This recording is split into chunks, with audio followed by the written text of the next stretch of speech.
public adorait, les plus courtes sont-elles les meilleures? J'ai une terrible confession à vous faire. Certains d'entre vous seront certainement tragiquement déçus, voire diminués, s'ils ne le sont pas déjà. Mais non, mes chers amis, navrés de vous décevoir, non. Les plus courtes ne sont pas les meilleures. Déjà, n'affabulez pas, car la plus courte n'est pas la meilleure et nous l'allons montrer tout à l'heure. À grand recours de fontaines de jouvence, et c'est généralement là que le bas blesse. Et l'abbé sourit. Bref, mon esprit vif et modeste a instantanément remarqué que le mot court était plus long que long qui était plus court, que court qui était moins long que meilleur qui était lui-même plus court que long. Ça constitue déjà un début de réponse, non? Les plus courtes ne sont donc pas les meilleures. Pas de méprise, cher public, jusqu'à ce lundi Pascal, Blaise et moi avions quelques tergiversations philosophiques sur le sujet. Et si je n'avais pas reçu un coup de fil d'Ariane me montrant la voie de la réponse Pila temps, enfin le chemin qui mène à Rome, quoi, je crois par César que je n'aurais pu me tenir debout, devant vous, droite comme un centurion de Tours. Sachez ainsi qu'il y a ici beaucoup d'exemples à ma théorie. Plus ça dure et plus c'est bon. Que j'aimerais vous dire que les fleurs du mal auraient pu me faire du bien si Charles n'avait écrit que divers, en vain, rouge évidemment.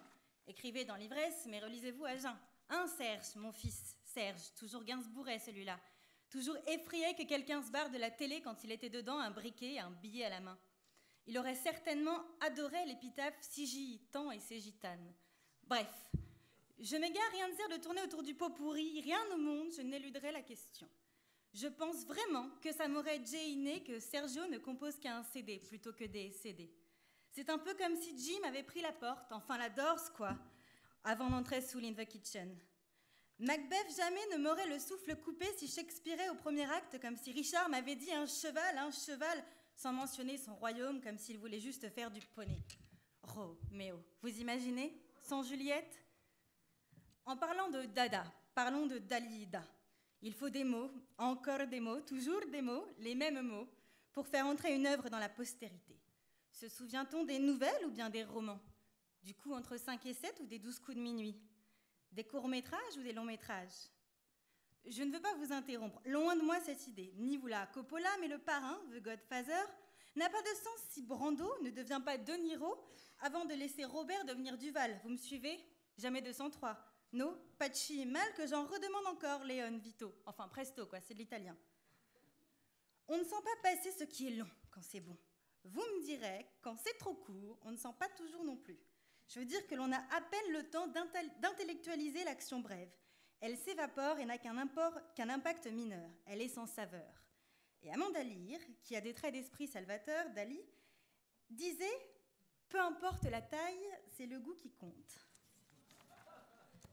Alors là, c'est énorme. Là, c'est énorme ce qu'Amanda nous fait. Peu importe la taille, c'est le goût qui compte. Je suppose que dans son analyse de l'œuvre littéraire, elle voulait faire part de son sentiment réprobateur envers les jugements hâtifs. Et là, c'est énorme. Là, c'est du pur génie. Là, la meuf est de gain.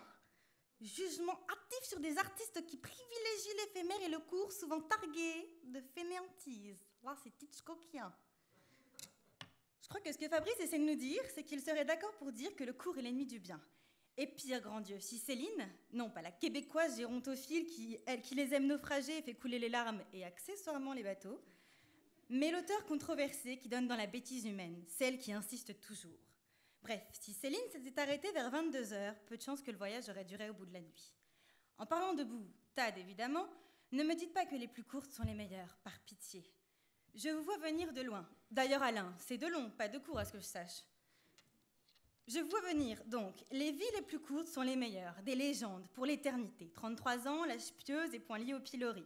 Mais décroisez les bras. Oui, ils étaient beaux, jeunes et barbus pour certains, ont connu une fin prématurée, c'est-à-dire une mort née avant terme, une fin tragique, arrêtée net dans leur élan de reine ou de roi, voire de king pour Elvis, ou de queen pour Steve.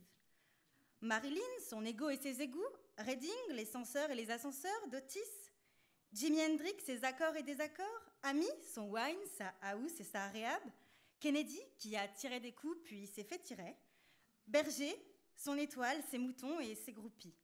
La thèse semble tentante. Les vies les plus courtes sont les meilleures, d'autant plus que lorsque certaines icônes vivantes, ou si peu, auraient pu avoir la décence de mourir plus tôt, Pardon, Bardot, mais quand je vous vois si alité, je ne me fais pas à l'idée de Johnny, j'aurais rêvé qu'il s'arrêtât à Franklin. Pourtant, ce raisonnement est stupide. C'est un peu trop court, jeune homme, on aurait pu dire au bien des choses en somme. Imaginez si la péninsule de Cyrano avait été écourtée. Elle n'aurait pu abriter autant de lettres et d'esprits que les trois qui forment le mot sot. Dieu qu'il est terrible et sadique de pouvoir penser qu'une mort anticipée peut être une félicité. Moi je les plains, oui, je plains de Janice, surtout, et puis les autres. Certains défunts ont précipité leur fin à des fins scabreuses, d'autres se sont fait voler la leur à la dérobée par des maladies.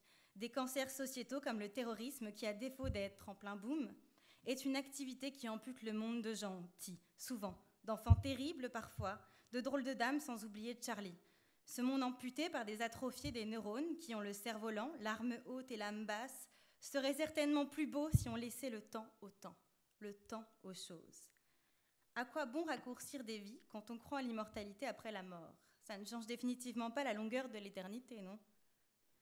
Après ce plaidoyer de circonstances que je laisse à mes concurrents, je ne saurais que vous prouver que les plus courtes ne sont pas les meilleures. Si l'histoire d'un mec s'était arrêtée avant la chute à moto du plus bel enfoiré que la France ait connu, aurait-elle été aussi drôle? Dieu qu'il était gai, le luron, une vraie coqueluche. Et je ne veux pas vous jeter la pierre, mais si des proches s'étaient fait prendre en flagrant délire d'avoir rencontré Bedos, guidé par son envie de rire de tout et de son contraire, auriez-vous apprécié une décennie mitterrandienne et ses éléphants sans défense? Ça trompe énormément, non? Bref, pour faire court, c'est-à-dire LG, long mais abrégé, je crois que je dois m'arrêter là car vous avez l'air con, vaincus ou consternés l'un dans l'autre. Certains auraient aimé que ça se prolonge, je parle ici de ceux qui dorment, d'autres aimeraient que je cesse le supplice et pensent avoir perdu leur temps. Pour les derniers, pourtant, je leur rappellerai que la recherche du temps perdu prend plus de temps que le temps perdu lui-même à le trouver. N'est-ce pas Marcel? Peu ou Proust.